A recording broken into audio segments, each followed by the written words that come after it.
Personne. Personne ne gagne à opposer les Ivoiriens entre eux ou à instrumentaliser l'ethnie. Nous devons éviter d'aborder nos problèmes sous l'angle des ethnies et dans la violence. Ce qui est en cause, ce n'est pas l'existence des ethnies.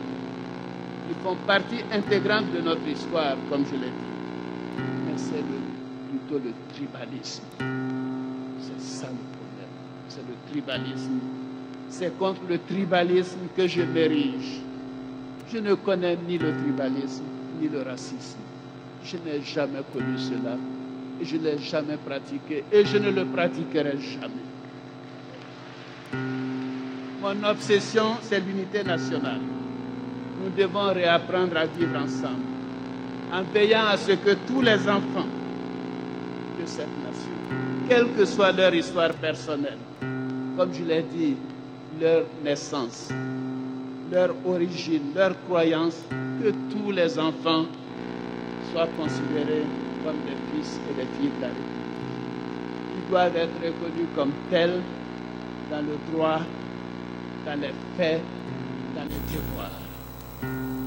Dans le souci de consolider l'unité nationale, je prends l'engagement de former dès ma prise de fonction un gouvernement de large rassemblement, un gouvernement d'union nationale composé de cadres des partis du RHDP, mais aussi de ceux du FPI, du PIT, d'autres formations politiques et de la société civile. Et c'est parce que, vous savez, l'union nationale passe par le respect des valeurs républicaines. Au premier rang de ces valeurs figure la laïcité. Je la protégerai. Nous devons tous y veiller parce que la laïcité garantit la liberté de conscience. Elle assure la possibilité de pratiquer sa foi et d'être protégé. Je suis allé à la mosquée hier. Je serais allé accompagner Dominique à l'église cet après-midi si nous n'avions pas terminé tard. C'est cela la laïcité. Acceptons toutes les religions, quelles qu'elles soient. Il faut le faire. Ceci est indispensable. C'est un élément crucial de la cohésion sociale et de la paix. Je me félicite qu'elle soit respectée dans notre pays. Je tiens ici, à cette occasion, à rendre hommage aux chefs religieux pour leur sens des responsabilités et leur attachement à la paix. Vous avez beaucoup fait, vous devez continuer, nous avons besoin de vos prières. Dans le souci de consolider notre volonté de vivre ensemble, je déciderai de la création d'un conseil supérieur des religions et des convictions. Ayant inscrit l'unité nationale comme une de mes préoccupations, je prendrai l'initiative d'une révision de notre loi fondamentale pour extirper de notre Constitution tous les articles conflictuels, donc susceptibles de faire peser une menace sur la cohésion nationale.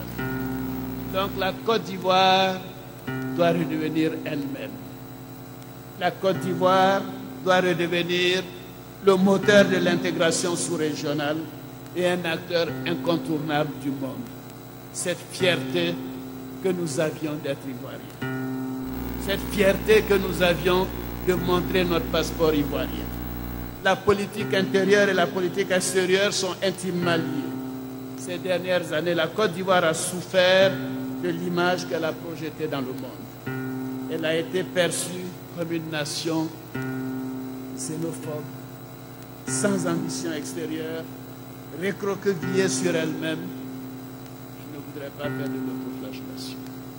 Mais nous avons eu mal ces dernières années. Parce que nous ne le sommes pas. Nous ne sommes pas xénophobes.